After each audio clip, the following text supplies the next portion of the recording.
Sim, boa tarde a todos. Temos diversos participantes, temos 19 participantes nesse momento. Alcione, Alex Gandu, Amanda Navarro, Celeste, Adriana Gargoni, Celeste Guarulhos, Celeste Macro Leste, Paraná.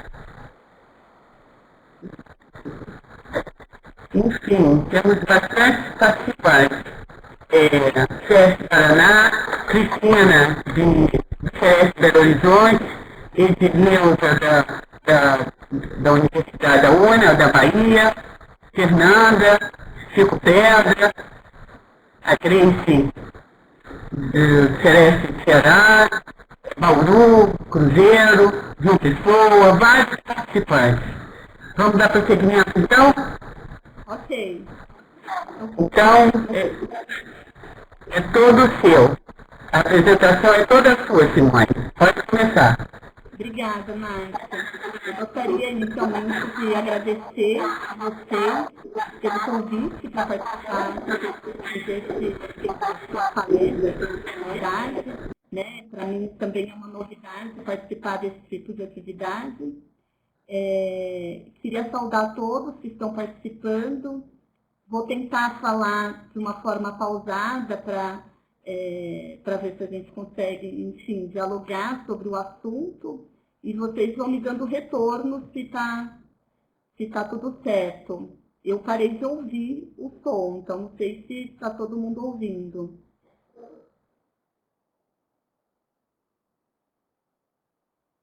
Ok? Então tá. Então, sou Simone, sou coordenadora estadual da Saúde do Trabalhador no estado de São Paulo. Nós estamos dentro do Centro de Vigilância Sanitária e na Divisão de Vigilância em Saúde do Trabalhador. E essa palestra eu coloquei aqui, segundo a encomenda, para falar da vigilância em saúde do trabalhador, né, trouxe algumas questões conceituais e um pouco da experiência aqui do Estado de São Paulo em 3 grandes programas que a gente já tem desde 2008, que é o amianto, fósforo de combustíveis e o benzeno. Então, para iniciar, eu trouxe aqui o conceito que a gente tem da vigilância em saúde do trabalhador, que está na portaria 3.120, e que, na verdade, é um conceito é um conceito bem complexo, né? E ele traz, por dentro dele, todos os desafios da vigilância em saúde do trabalhador, né? Então, se a gente relembrar o conceito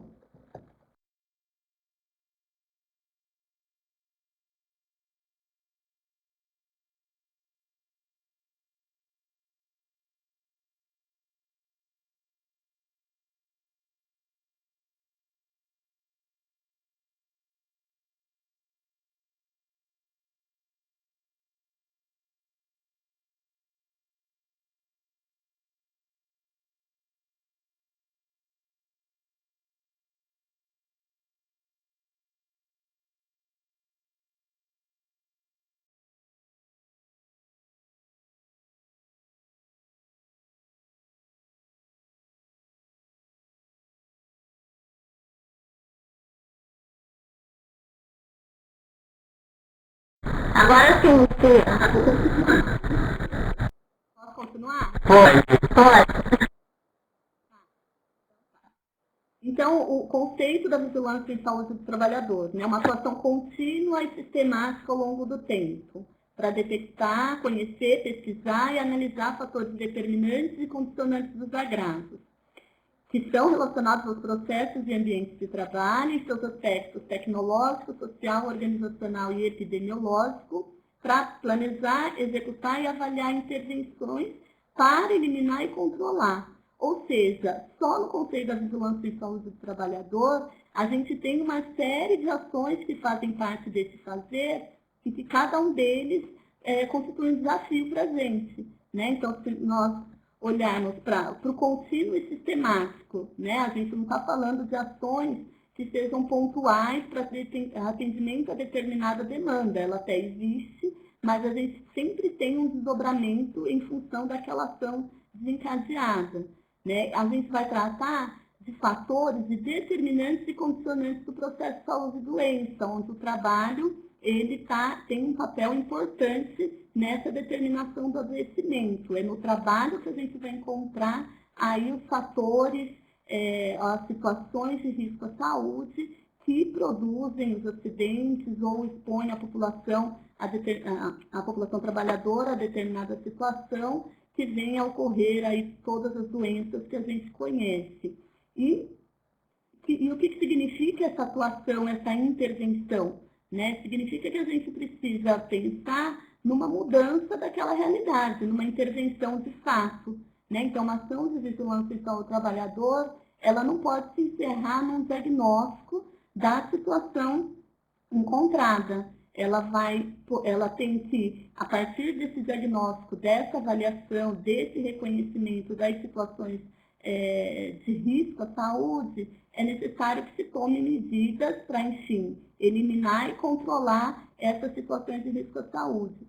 Então, o nosso fazer, a nossa organização para a vigilância em saúde do trabalhador, ela, pegando pelo conceito, deveria abordar todos esses aspectos, né? E a gente, de uma forma ou de outra, tenta atingir, ter isso como princípios, mas existem aí uma série de dificuldades que impõem da gente avançar mais em uma questão ou em outra questão, fora as questões econômicas, porque estamos mexendo o nosso objeto de intervenção tem a ver com o capital, né? Então, as forças políticas e econômicas que envolvem toda essa questão estão sempre presentes, né? Principalmente quando a gente fala pelo município, né? Então, de como que isso está presente no dia a dia do município para ele poder fazer esses enfrentamentos e atuar no sentido de dar conta desse conceito da vigilância em saúde do trabalhador.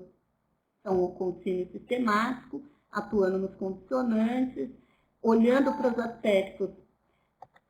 os aspectos tecnológico, social e organizacional, e epidemiológico, né? E aí a gente indo para além da questão do ambiente físico, mas chegando nas questões da organização do trabalho e chegando nas questões, nos segmentos que atingem uma parcela maior da população, né? Então, por isso que a epidemiologia, os estudos epidemiológicos são muito importantes para poder dar uma noção para a gente do que de fato é prioritário e as intervenções para eliminar e controlar. Só um instante, gente. Então, o trabalho aqui para a gente olhar para todos os determinantes e condicionantes do processo de saúde e doença, então a gente quer estar dando um destaque aqui para a questão do trabalho, né? Então, dentre todos os fatores, alimentação, moradia, educação, lazer e meio ambiente, a gente tem o trabalho como um fator importante e que precisa ser olhado, porque é a partir dele que a gente vai ter ou a produção de saúde, mas o que a gente está interessado do ponto de vista de vigilância é quando ele, dependendo de como está organizado, de como que ele é realizado, ele pode também produzir doenças. Então, ainda são conceitos tirados aí da legislação, da portaria 3620, das diretrizes da vigilância em saúde do trabalhador, e hoje, mais do que nunca, né, a hora que está se discutindo uma proposta do sistema da Política Nacional de Vigilância em Saúde, a gente sempre teve, já desde sempre, mas em 98, com a publicação da 3.120, esse conceito da vigilância em saúde do trabalhador, integrando as ações de promoção da saúde, de redução da mortalidade da população trabalhadora, intervindo nos agravos e nos seus determinantes, né? E aí, com uma questão importante, atrelado aos modelos de desenvolvimento e aos processos produtivos. Então, pensando na política nacional de saúde do trabalhador e da trabalhadora, que a estruturação desse modelo de atenção integral à saúde no Sistema Único de Saúde, da saúde do trabalhador, né, a vigilância ela é estruturante. É a partir dela que a gente vai poder compreender o que está adoecendo, do que estão adoecendo, morrendo os trabalhadores, e que vai direcionar os processos.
Simone, Agora sim, continuo.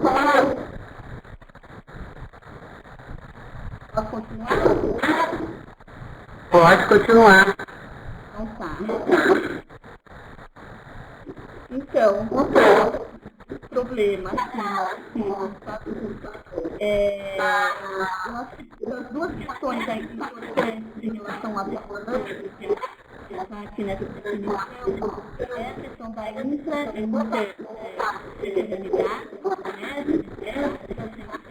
né, porque o trabalho sempre articulado, uma prática articulada, a participação dos trabalhadores,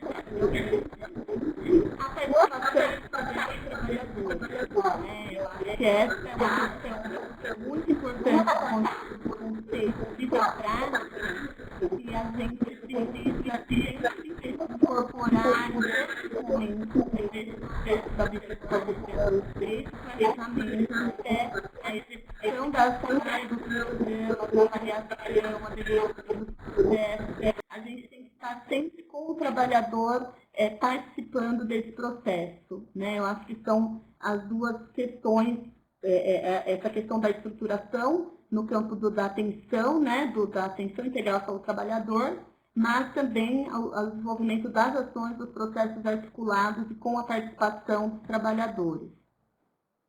Das prioridades, né, os critérios para a gente priorizar, eu já falei um pouco da questão epidemiológica, né, da atuação nossa, da programação em função daquilo que de fato está adoecendo a população trabalhadora, e a partir dos diversos bases de dados, né, o SINAM pode ser uma delas, mas não é a mais completa, a gente precisaria ter uma composição de bases de dados para olhar de fato para a realidade e, mais do que isso até, né, ter um denominador para a gente poder avaliar a gravidade desses processos, então aonde de fato, em função do número de trabalhadores expostos, é preciso ter uma intervenção organizada. E mais do que isso, né, no âmbito local, quais são as empresas mesmo, por CNPJ, que precisa de uma intervenção e que é ela que está, de fato, mais adoecendo ou matando os trabalhadores. E a gente só vai poder fazer essa análise tendo o denominador, tendo a população exposta, né, para a gente poder avaliar o impacto mesmo daqueles processos produtivos. Além disso, a gente tem a própria demanda dos trabalhadores e dos movimentos sociais. Um dos exemplos nossos aqui, que é o programa do Canavieira, ele vem muito em função de uma demanda social, vou falar mais para frente, de demandas institucionais, e aí a gente entra muito a questão intersetorial, o trabalho infantil, a violência, o trabalho aí com associações de vítimas, né? A gente tem aqui em São Paulo a Associação Brasileira dos Expostos ao Amianto, temos a Associação também dos Expostos ao Mercúrio Metálico, que demanda para a gente uma série de ações e de intervenções não só do ponto de vista da vigilância, mas também numa articulação com a rede, com a assistência à saúde dessas pessoas que foram expostas ou adoecidas em função dessas substâncias.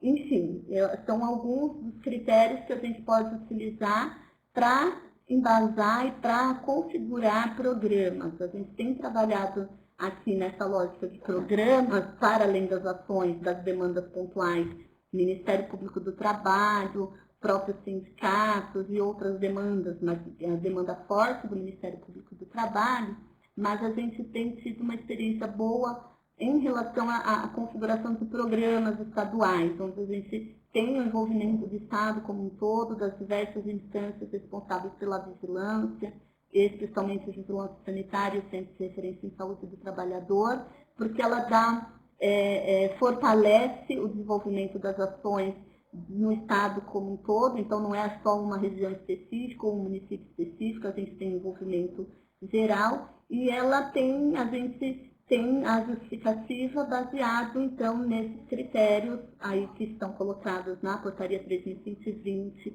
e nas diretrizes da vigilância, e outros que a gente vai agregando aí para justificar cada uma dessas ações.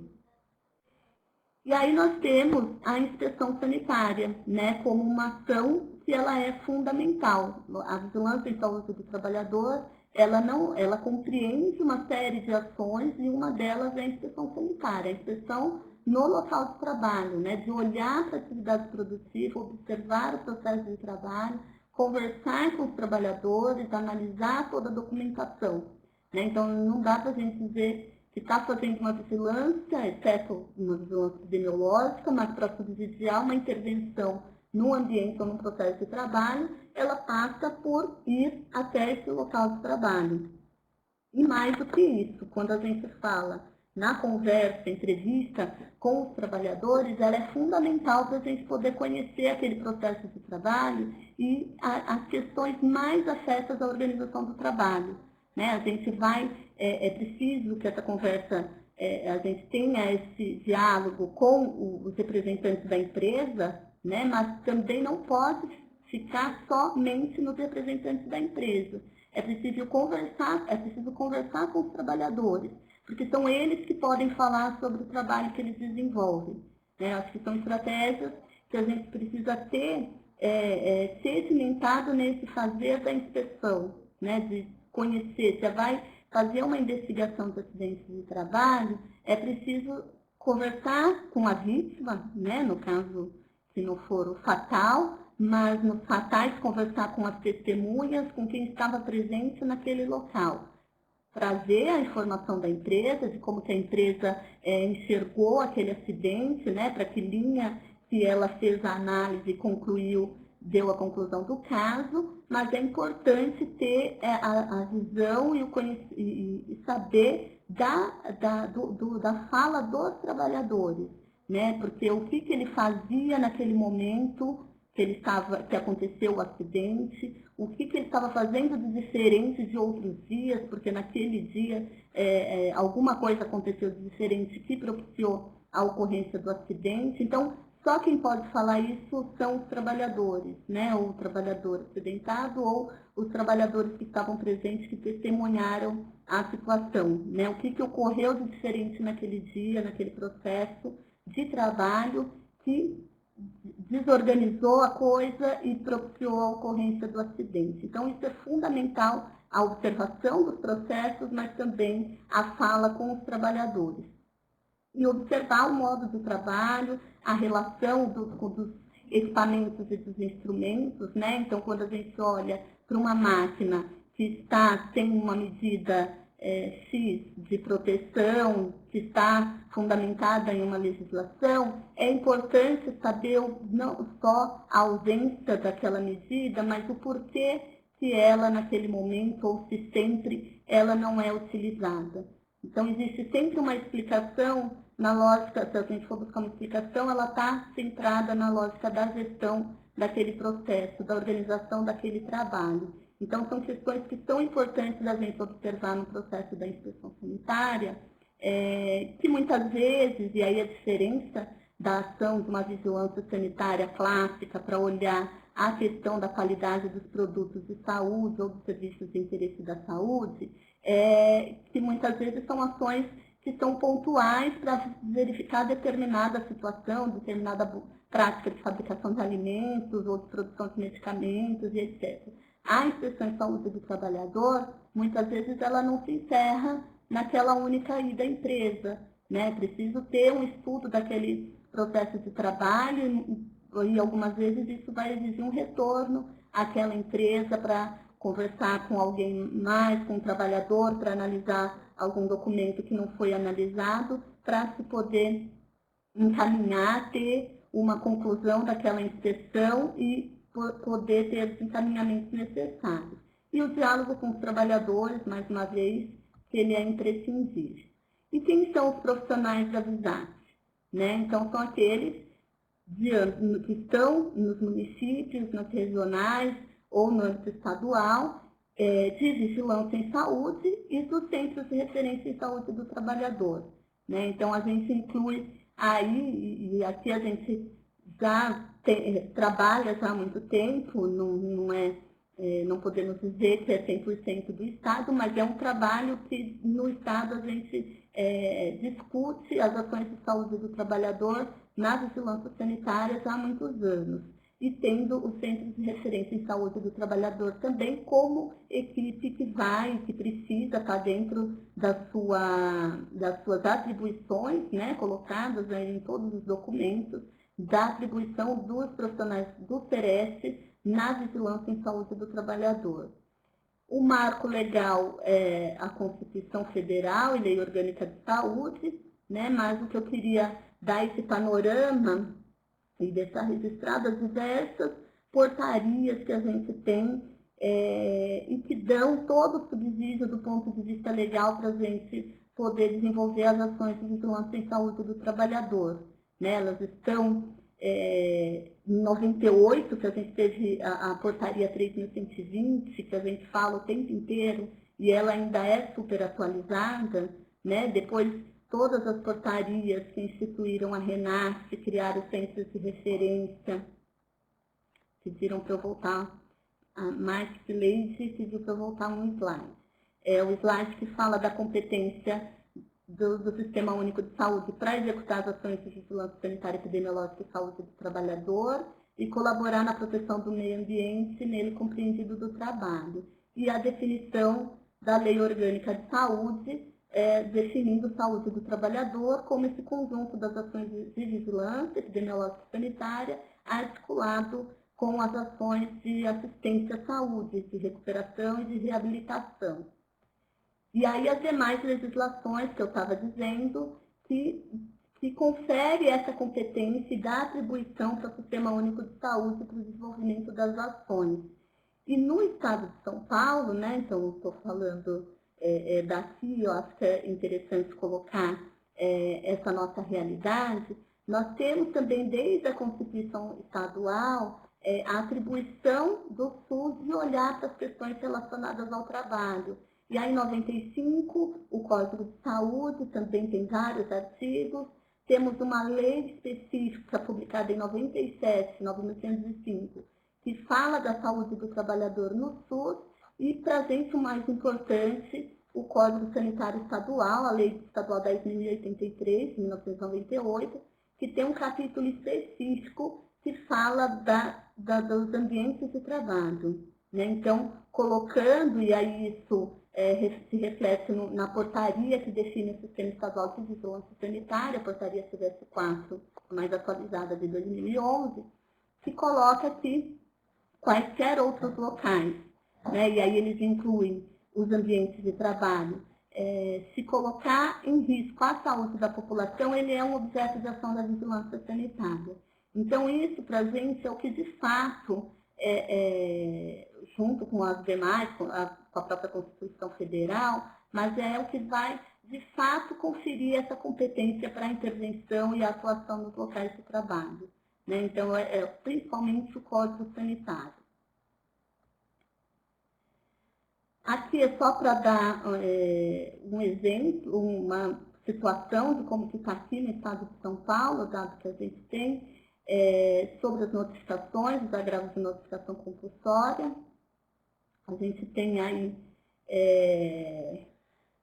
eu voltei no slide anterior, que foi solicitado por Alex, e aí vou falar então das notificações, né? 335 mil notificações de 2006 a 2014, onde a gente tem a maior parte das notificações aqui no estado, e não deve ser muito diferente no resto do país, que são os acidentes, os graves, fatais, menores de 18 anos, quase 64%, e os acidentes com exposição a material biológico, quase 29%. Então, muito do que se notifica aqui são os acidentes, que é aquele que tem, do ponto de vista de estabelecimento do nexo, talvez sejam os mais fáceis, né, de serem reconhecidos nas unidades de saúde. E aí a gente tem menos de 8% de notificação das doenças, então, incluindo as intoxicações exógenas. Então, é uma situação que a gente tem trabalhado aqui no estado, com as vigilâncias e os Departamentos Regionais de Saúde, o SERES, de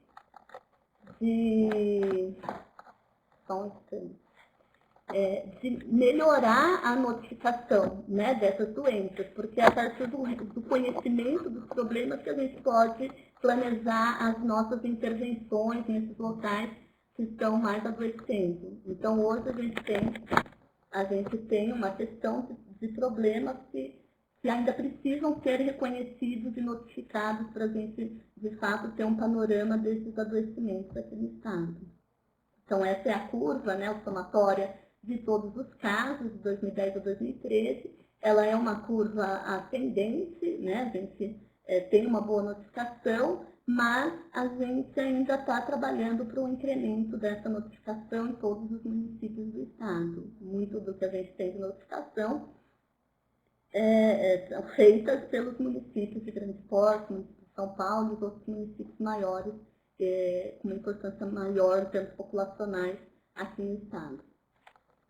E aí, então, falando um pouco dessa questão conceitual, eu queria colocar, então, esses exemplos para poder discutir como que estão esses conceitos, né? Então, que, de fato, a gente não consegue a totalidade do que diz o fazer da vigilância ao trabalhador, muitas vezes a gente não consegue atingir. mas a gente vai se adaptando e tentando aí todos os recursos para melhor qualificar esses procedimentos, né? Então, o amianto é um programa que a gente já tem, as ações de desenvolvimento, já desde praticamente 2001, quando o Estado apresentou a primeira lei do banimento, que ela teve uma ação direta de inconstitucionalidade e ela foi, de fato, declarada inconstitucional em 2001, mas nessa época, já numa ação articulada com o Ministério do Trabalho, a Fernanda Zianada, especificamente, começaram as inspeções nas fábricas que utilizavam o amianto como matéria-prima com base na Lei Federal do Uso Controlado, né? Então, essas ações elas foram acontecendo até a publicação da Lei 2.684 de 2007, que também teve uma ação, ainda tem uma ação direta de inconstitucionalidade, e que teve em 2007 uma liminar, né, junto com a ação de inconstitucionalidade, uma liminar impedindo a aplicação dela, mas que essa liminar caiu em 2008, então desde então a gente vem trabalhando para o cumprimento da lei, no entanto, aguardando o julgamento final no Supremo Tribunal Federal em relação à constitucionalidade dela.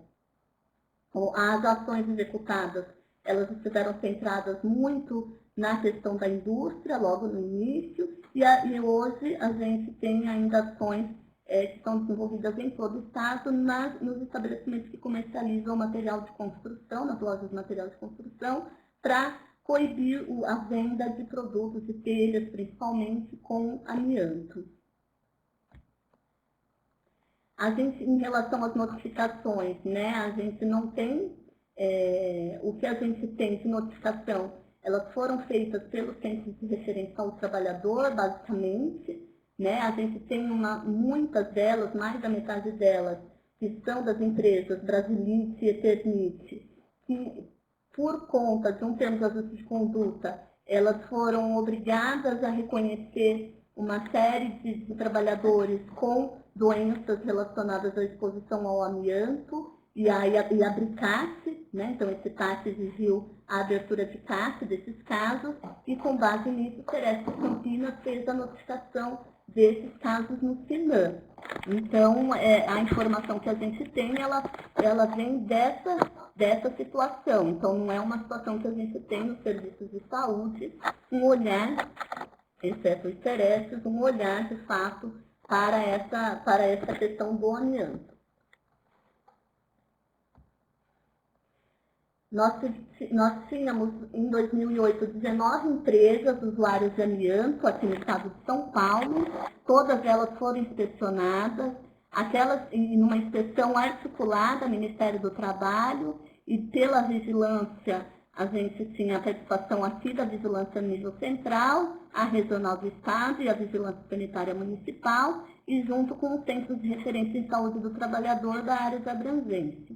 Aqui esses slides são um exemplo de um município do estado, o município de Leme, que só nele tinham 5 empresas, né, fabricação de telhas, 3 delas, porque uma é do mesmo grupo, e fabricação de vasos e decoração. E todas essas empresas, essas 5 e as demais, elas foram interditadas pela Vigilância Sanitária e pelo Ministério do Trabalho e Emprego. O problema é que 2 empresas, então uma dessas aqui do município de Leme e outra do município de Hortolândia, elas conseguiram eliminar na Justiça do Trabalho para continuar utilizando o amianto. Então, ainda que tivesse tido a autuação e a penalidade de interdição dessa produção, eles conseguiram essa liminar na Justiça e continuam até hoje essa ação. As duas, né, esses 2 processos não foram concluídos, ficam sempre na instância de recursos, apresentação de recursos. Então, essas 2 empresas, elas ainda continuam produzindo com amianto. Diante disso, qual a estratégia que a gente adotou em âmbito estadual, do Estado? É uma fiscalização em massa das lojas de material de construção. Então, se elas estão fabricando por liminar da Justiça, a gente ia, então, fiscalizar os estabelecimentos comerciais para que eles não pudessem vender esses produtos. Então, essas ações de fiscalização do comércio, elas acontecem em algumas regiões durante todo o ano, mas em todo o estado a gente estabelece um mês do ano, então agora este ano será no mês de setembro, e todas as equipes de vigilância sanitária fazem inspeção nos estabelecimentos de seu município. Então a gente tem um movimento grande, isso dá uma visibilidade para o problema, então normalmente tem uma cobertura da assessoria de imprensa, tanto aqui da Secretaria de Estado, mas em âmbito local também sempre é divulgado a ação realizada pelos municípios, e a gente tem aí hoje cerca, eu vou voltar nesse slide para contar duas situações, mas nós já fizemos 5.342 estabelecimentos que foram inspecionados pelas equipes de vigilância sanitária, com a participação do Centro de Referência ao Trabalhador, em 73% dos municípios do estado, e mais de 150 mil produtos que foram interditados. E aí, como se dá esse processo da interdição? O amianto, todos sabem, ele tem que ser disposto, é um produto perigoso, que precisa ser disposto, destinado em um aterro específico de classe 1. A gente tem apenas 3 aqui no estado de São Paulo. Então, nesse momento, a estratégia utilizada, até porque muito sem controle de produto, se autorizava a interdição para devolução para o fabricante. Então, muitos produtos foram devolvidos para esses 2 fabricantes aqui no estado, como parte aí da medida do processo administrativo sanitário. E aqui são outros 2 exemplos de situações. Essa daqui são dos resíduos que tem aqui mais para frente, né? São resíduos de uma fábrica que produzia lonas de freio, né? Essa fábrica já foi desativada há muito tempo, e esse resíduo, isso fica no município de Avaré, esse resíduo ficou ali sem responsável para fazer a destinação. Num local que ficou aberto, né? A população transitava por esse espaço, e numa situação totalmente irregular, e acabou sobrando para o município, para a prefeitura, fazer arcar com os custos da movimentação desse resíduo para um aterro.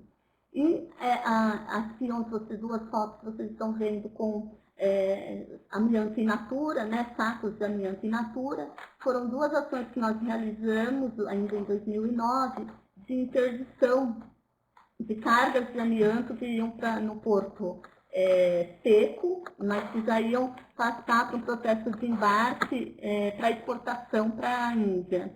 Então, foram toneladas de amianto que foi interditada, eram 2, o nome era de transportadora, mas na verdade eles recebiam esses produtos e colocavam em container para depois serem encaminhados para os navios. E aí foram feitas essas 2 interdições no município de Guarujá. E aí aqui é uma mapinha das fiscalizações nas lojas de material de construção.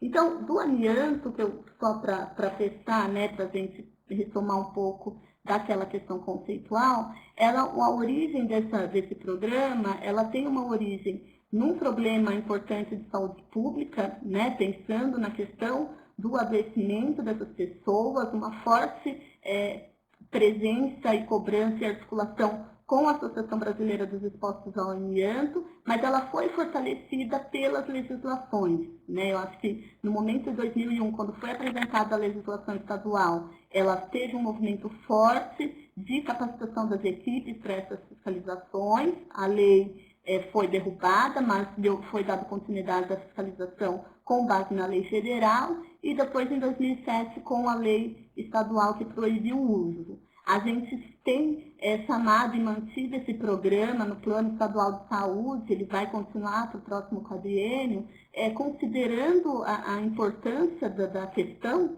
e mais do que isso, que a gente não tem ainda essa definição do Supremo em relação à lei estadual. Então, é importante sempre ter, e foi uma das questões que foi feita uma audiência pública lá no Supremo Tribunal Federal. A gente participou, várias pessoas da Fiocruz participou, Ministério da Saúde, várias instituições que se posicionaram favorável ao banimento do amianto, e também tinha os representantes da das indústrias, né, desses contrários ao banimento, para a discussão da lei. E uma das questões perguntadas pelo ministro é se a lei estava sendo aplicada. Então, essa é uma preocupação que a gente tem de sempre estar dando continuidade às ações no sentido de que nós estamos aplicando a lei aqui no estado de São Paulo. A gente não tem mais uma ação hoje articulada junto ao Ministério do Trabalho, a gente tinha uma ação muito em função da Fernanda Gianazzi, que hoje está aposentada. A questão do canavieiro, eu não sei quanto tempo eu tenho, Carla ou Márcia.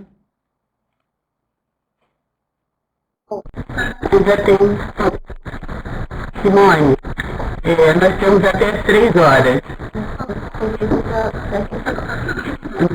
Sim, e temos que deixar algum tempo para as perguntas. Tenho certeza que teremos várias perguntas. Para debate.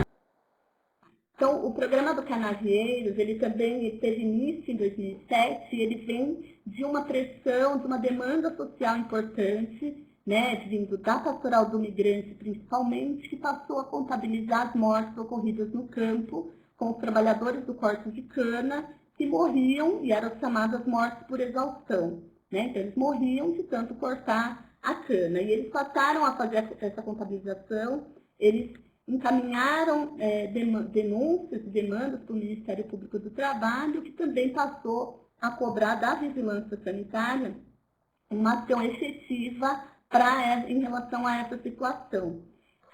O problema ele foi priorizado na terceira conferência de saúde do trabalhador e no seminário de devolutiva da conferência, que foi realizado na Praia Grande em 2006, então ainda anterior, ele saiu como um dos problemas prioritários a serem trabalhados aqui no estado de São Paulo. Então, qual que é a situação que a gente tinha? Né? A Pastoral do Migrante passou, desde 2004, a contabilizar essas mortes, 25 mortes por exaustão, nenhuma investigada em profundidade, né? E com os atestados de óbitos que eram vagos, então eles não faziam nexo com o trabalho, mas tinha um relato dos familiares que diziam que eles reclamavam do excesso de trabalho, dores no corpo, cãibra, falta de ar, não tem controle efetivo de saúde ocupacional nas empresas, com relações de trabalho arcaicas, né? A gente tem e convive ainda hoje nesse processo, nessa cadeia produtiva, com o moderno e o arcaico ao mesmo tempo, tanto em relação a processos e principalmente em relação nas questões das relações de trabalho e uma cobrança, uma atuação e uma cobrança dos órgãos públicos, principalmente o Ministério Público do Trabalho, que começou a olhar para essa questão e a cobrar da SUS, da Vigilância Sanitária, sem se referência ao trabalhador, uma atuação para essa questão. O Estado ele tem o problema ele é importante, ele está presente no Estado, o processo produtivo, né? Aqui o mapa mais verdinho é a área de cana cultivada, 485 municípios, 75% tem área de cana, tem colheita da cana, e hoje temos 184 usinas em 142 municípios. O cenário hoje ele é diferente daquele cenário de 2006, porque a gente teve, de 2006 a 2007, a gente teve um aumento aí do processo de corte mecânico, né, de diminuição do corte manual da cana. Mas isso não quer dizer que diminuíram os riscos para os trabalhadores, eles mudaram, né, eles migraram para outra esfera, então, dos muitos acidentes com as máquinas e outros processos, né, a gente pode ter um cenário diferente, mas ainda tem aqui o gráfico mostra a porcentagem de cana cortada crua e queima. A queima, então, representa a cana cortada manualmente. A gente ainda tem um número grande ainda em locais que ainda o corte ele é feito de forma manual. Então, ele ainda hoje, passado todos esses anos, representa um problema.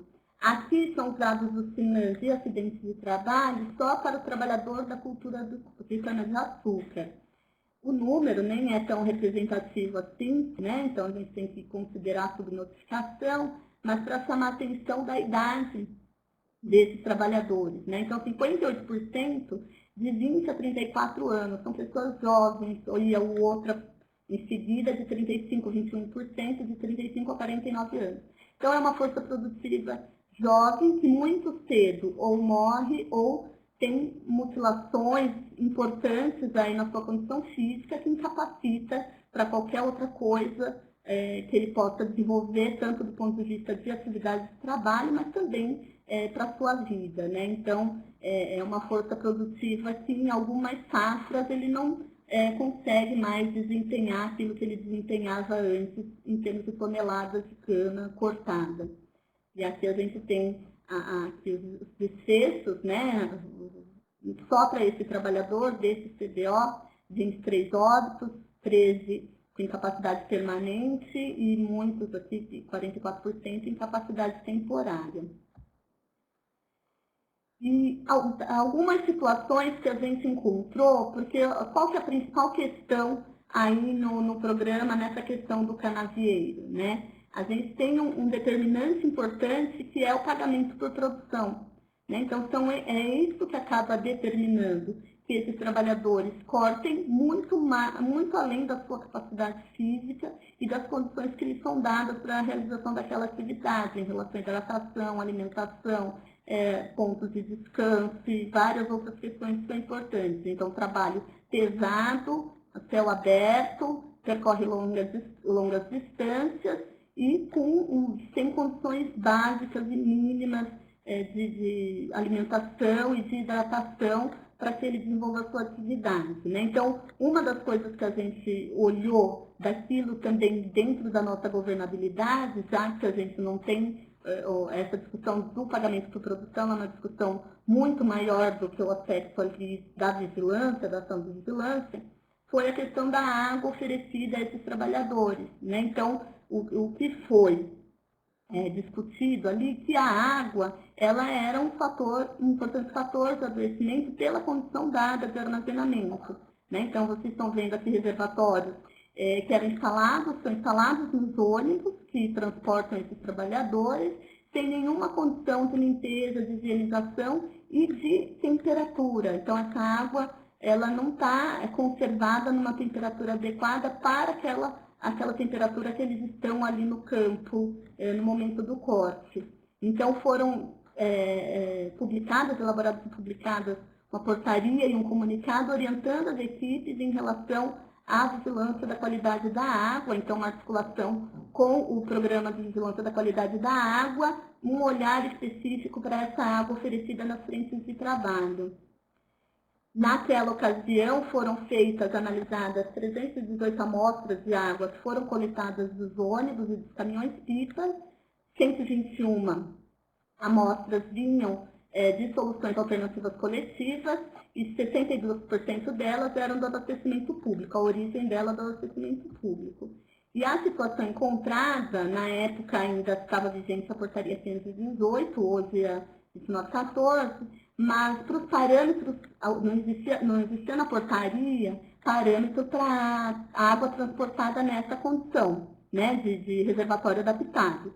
Então, utilizando os parâmetros da portaria, por exemplo, aqui o cloro, né, usando a ausência de cloro 11% das amostras.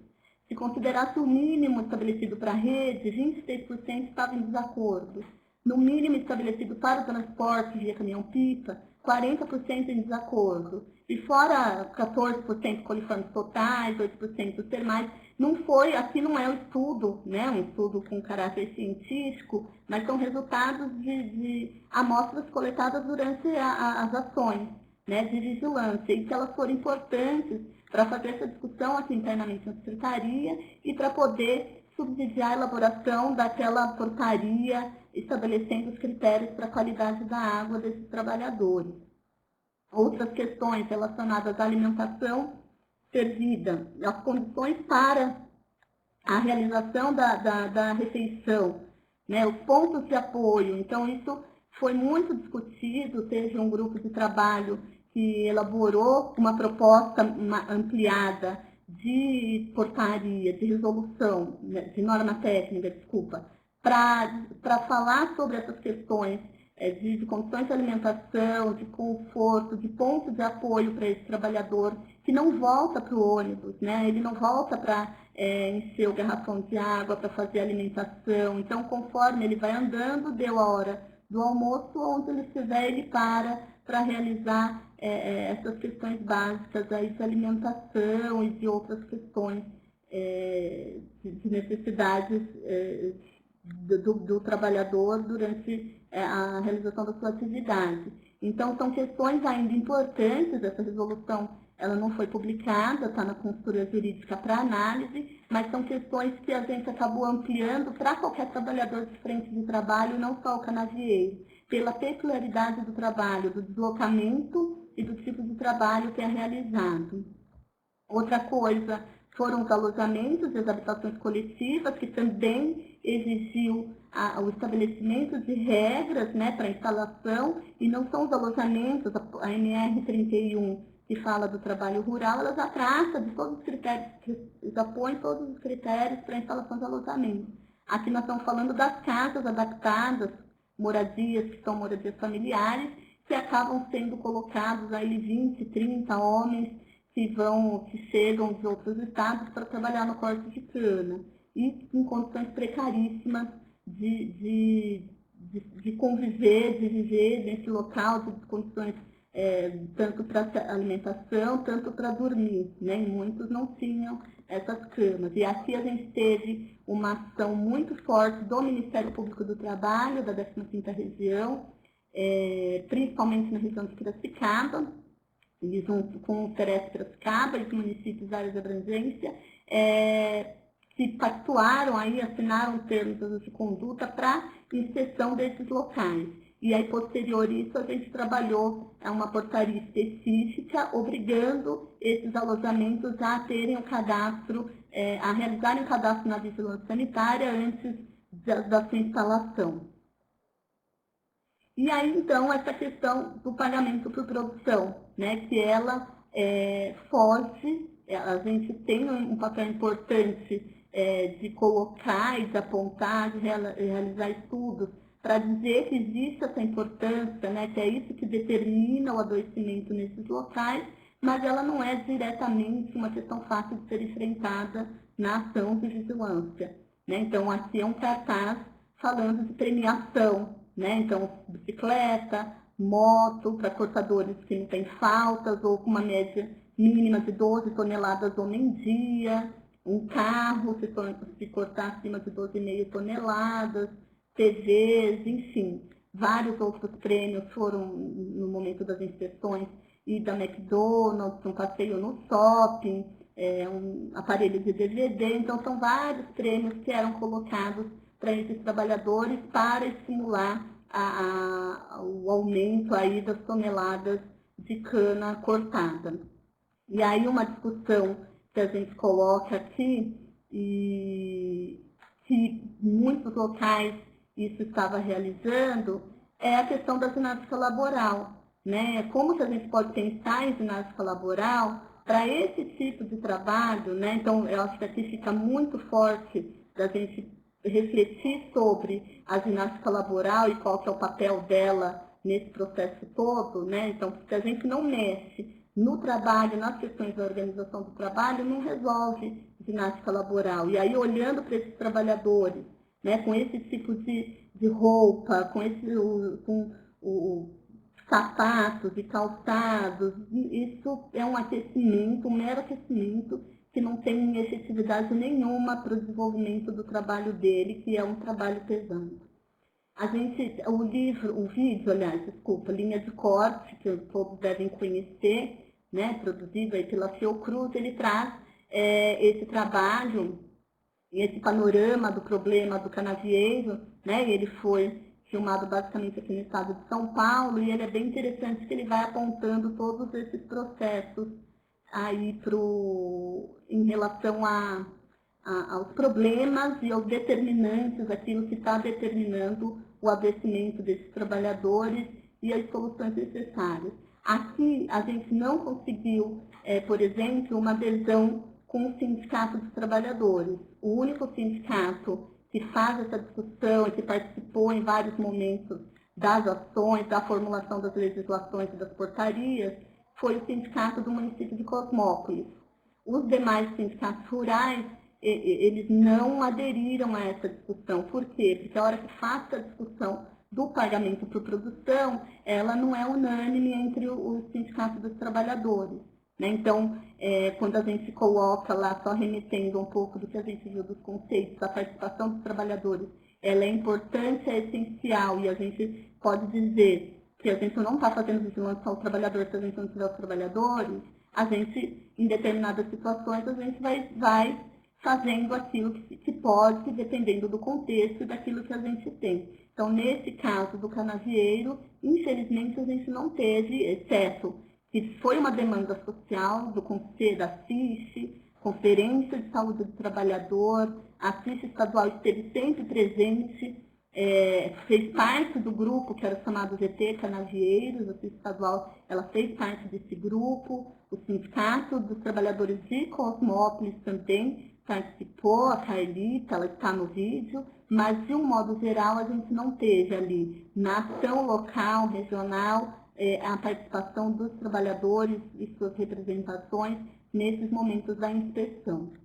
Eu acho que eu paro por aqui, eu teria até o outro exemplo dos postos de combustíveis, mas para a gente poder também abrir para as questões, enfim, para a gente poder dialogar aí com todos.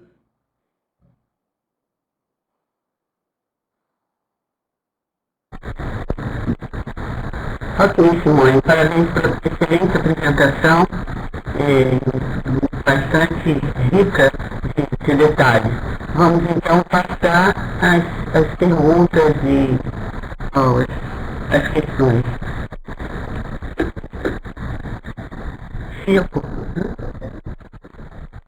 Chico, você pode fazer a pergunta que você quer fazer, Chico.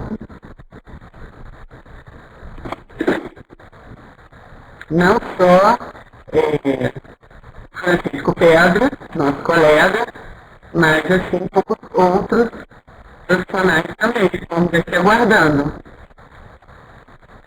Edna Maria Niero. Simone, aqui em Floripa, a ESP acabou interrompendo uma ação integrada do Ministério do Trabalho e Emprego, uma afiliada, talvez, do Ministério do Trabalho e Emprego, acabou interrompendo uma ação integrada. CREA, Sindicato, CERES, Ministério do Trabalho e Emprego, de fiscalização em ambiente de trabalho, com risco de queda de altura, com base na nova técnica 22.215. Pensei que essa polêmica já estivesse esperada há muito tempo, mas não. De vez em quando surge novamente. Vai dificultar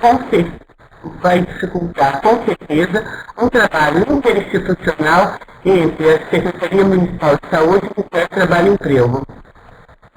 Com certeza. Simone, por favor. Bom, então, posso falar? Olha, tem outras perguntas, mas a próxima é do Chico e é sobre amianto. Ele pergunta se existe um depósito específico para amianto e onde fica. E o Elton, aqui na Bahia a situação de muitos trabalhadores igual a de São Paulo, é lastimável. E o Alexandre Jacobina me dá parabéns pela apresentação. E o Chico ainda pergunta, além do lugar se há um depósito específico, quais são as categorias expostas ao amianto em São Paulo e quantas lojas de material de construção que vendem amianto em São Paulo? Posso falar? Sim, por favor. Então, eu acho que a questão com o Ministério do Trabalho, né, a gente também em alguns momentos pensa que já está superada, né, essa questão da competência, uma competência que ela é compartilhada entre as duas instâncias, pensando que a gente, o SUS, a saúde, ele faz uma vigilância voltada, olhando para as questões de saúde, né, a gente não está vendo relações de emprego, a gente está vendo questões do trabalho que interferem na saúde das pessoas, e que a gente poderia muito somar os esforços mesmo, né, dentro do nosso território, seja local, regional, estadual. A gente também, nessa questão do canavieiro, em muitos momentos, tivemos problemas parecidos com o que foi colocado aqui lá em Santa Catarina, né, da empresa ser orientada a não reconhecer uma ação da saúde. O que a gente tem colocado para as equipes é que, para a gente, essa questão está muito clara da competência, né? A gente, como eu disse, o que ajuda muito é o Código Sanitário, porque ele tem um capítulo específico e ele tem artigos que falam, um deles, sabe, né? Que manter condição de trabalho, condição inadequada de trabalho constitui uma infração sanitária. Então, para a gente, para questionar a nossa ação, precisa derrubar uma lei estadual, né? Então, ela precisa derrubar um capítulo específico do Código Sanitário e uma lei estadual. Então, a discussão não é aqui no Executivo, ela tem que ser no Legislativo. Mas acontece que esse tipo de pressão, né, a gente pensar no município que já tem uma pressão grande quando vai olhar para a saúde do trabalhador, quando vai olhar para as questões do trabalho, fazer a sua ação de fiscalização. Então, tudo que vem em cima como pressão, ele vai formando uma barreira para a não realização das ações, né? Então, isso, sobre esse aspecto, é muito ruim. Recentemente teve, acho que muitos conhecem essa nota técnica aí, a gente teve aqui uma gerência aqui no estado que mandou para o Ceres, num tom até dizendo que se fosse flagrar o Ceres realizando fiscalização, vigilância, fiscalização nos locais de trabalho, vai adotar as medidas, sabe lá quais medidas que a gerência pode adotar em relação ao Ceres ou ao serviço de vigilância, considerando a nota técnica, que é um instrumento interno do Ministério do Trabalho. Ali não é uma legislação, né? Uma nota técnica é um instrumento interno, de discussão interna. O que a gente fez com isso, aqui nós encaminhamos para a nossa consultoria jurídica aqui do Estado, com toda a fundamentação, e estamos acompanhando aí os passos do Ministério, da CGSAT, que também tem se movimentado ali com a consultoria jurídica do Ministério e a jurídica do Ministério do Trabalho, da Saúde e do Trabalho, no sentido de estabelecer aí as competências e o tamanho das ações de cada um. Mas para a gente é muito claro essa questão da competência. Essa discussão, ela teve muito, há uns 10 anos, ela era muito mais forte. Hoje, a questão da competência, ela está muito bem fundamentada do ponto de vista da legislação. O que pega mesmo é a pressão política. E aí é o que eu disse, qualquer força que se movimenta do lado contrário acaba, de fato, paralisando as ações que a gente já vinha acontecendo, que já vinham acontecendo. Em relação à pergunta do Chico, dos aterros, a gente tem 3 aterros, um no município de Tremembé, Itaquaquecetuba e o outro eu esqueci, mas eu passo depois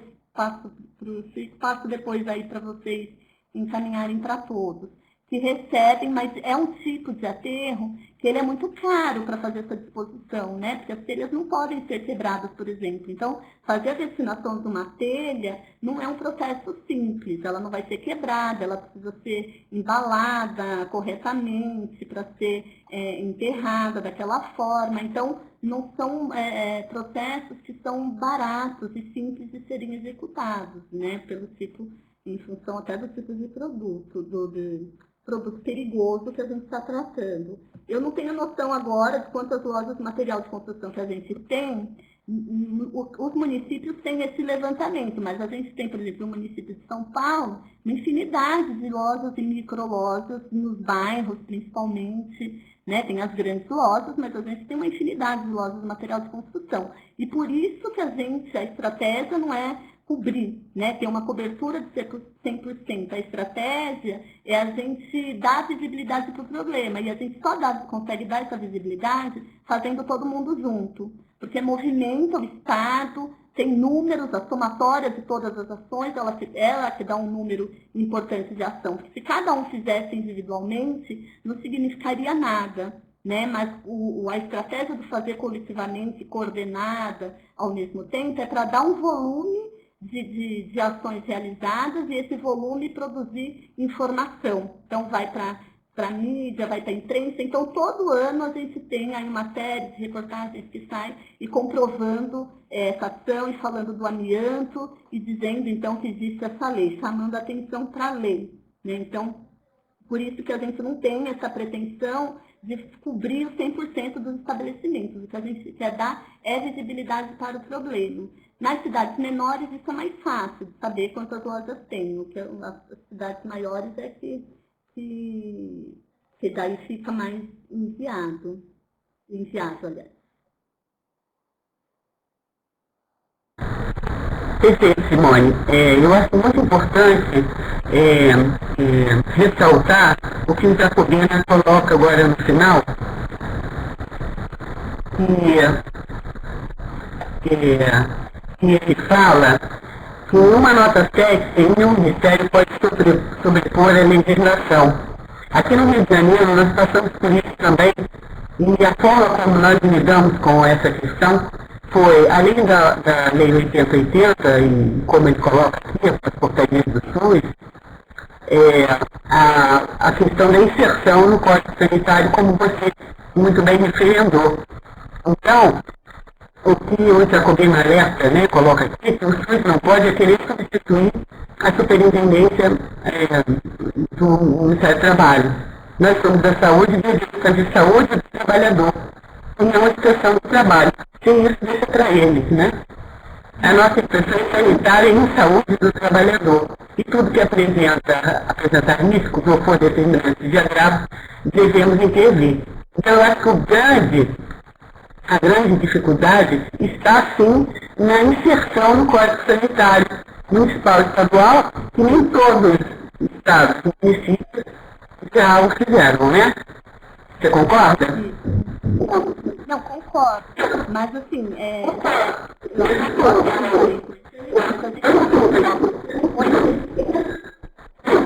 com Foi. Ficou ruidoso agora, tá ouvindo? Tá. Então, o Código Sanitário ele é muito importante. Eu acho que isso dá uma grande segurança para a gente. Mas a gente não pode esquecer isso que o Jacobina colocou aqui. Que isso tudo tem uma referência, começa na Constituição e na Lei Orgânica de Saúde. Né? Então, a gente tem outros caminhos aí para justificar a nossa atuação também. Né? O Código Sanitário ele vai dar segurança. Mas é isso, eu acho que a briga, reforçando bastante isso, o nosso olhar, ele é um olhar do risco à saúde. Né? A gente coloca muito isso aqui nas conversas, capacitações com as vigilâncias e CEREF. A gente não vai fiscalizar o cumprimento de nenhuma norma regulamentadora. Podemos citar uma norma regulamentadora, se for o caso, como um parâmetro de alguma situação irregular de risco que a gente identificou. Mas a autuação é sempre feita em cima do Código Sanitário, combinado com uma norma regulamentadora, como com qualquer outra legislação da saúde ou fora da saúde, ou até internacional. Mas a nossa fundamentação, ela tem que estar, a hora que a gente vai tipificar uma situação de risco, ela tem que ser pelo risco à saúde, e não porque descumpriu. Isso nunca, porque descumpriu uma norma regulamentadora, não é o nosso papel. Mas a gente pode dizer que nós estamos fazendo uma autuação numa determinada situação, exemplo qualquer, de trabalho em altura, que não tem uma proteção adequada, a gente pode citar um parâmetro colocado, se for o caso, na norma regulamentadora. Mas ela tem que caracterizar o risco à saúde. Eu acho que isso dá uma diferença do nosso trabalho em relação ao trabalho realizado pelo Ministério do Trabalho. Simone, para concluir, nós temos mais uma pergunta que eu acho que nós não abraçamos,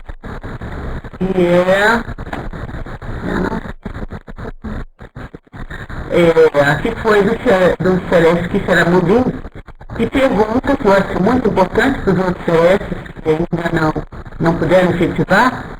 Então, como foi o processo para efetivar a parceria com o Ministério do Trabalho e Emprego? Para concluir, Simone, por favor. No caso da Fernanda, foi na pessoa da Fernanda Gianazzi. né? Então, infelizmente, a intersetorialidade, ela se deu, não foi, de fato, na instituição Ministério do Trabalho. Ela se deu na pessoa da Fernanda Gianatti. No momento que ela aposentou, a gente ficou sem referência para essa questão do amianto lá no Ministério do Trabalho. Infelizmente, né? Eu acho que não era assim, a gente poderia ter um outro diálogo aí em relação a todas essas questões que a gente discute, que a gente atua. Nesse caso específico, ela foi, porque a Fernanda todos conhecem, é uma pessoa de referência na luta aí contra o amianto. E ela aposentou.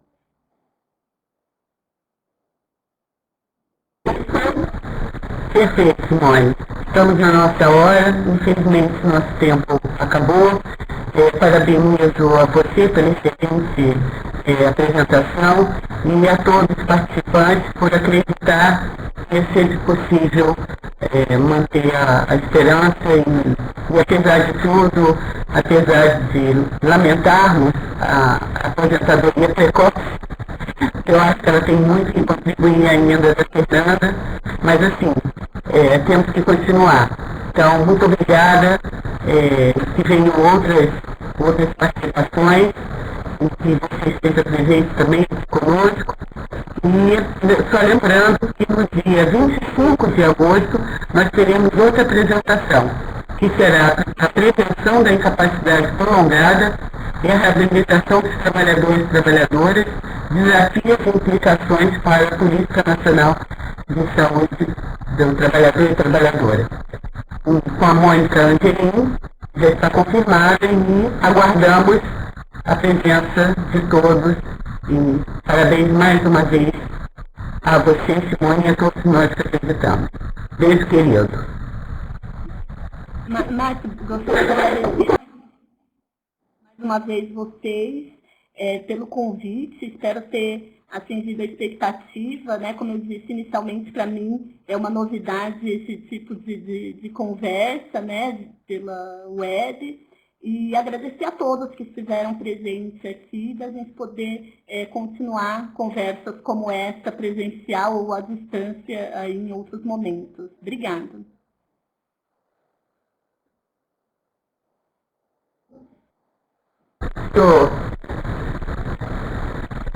Até a próxima. Até a próxima, então.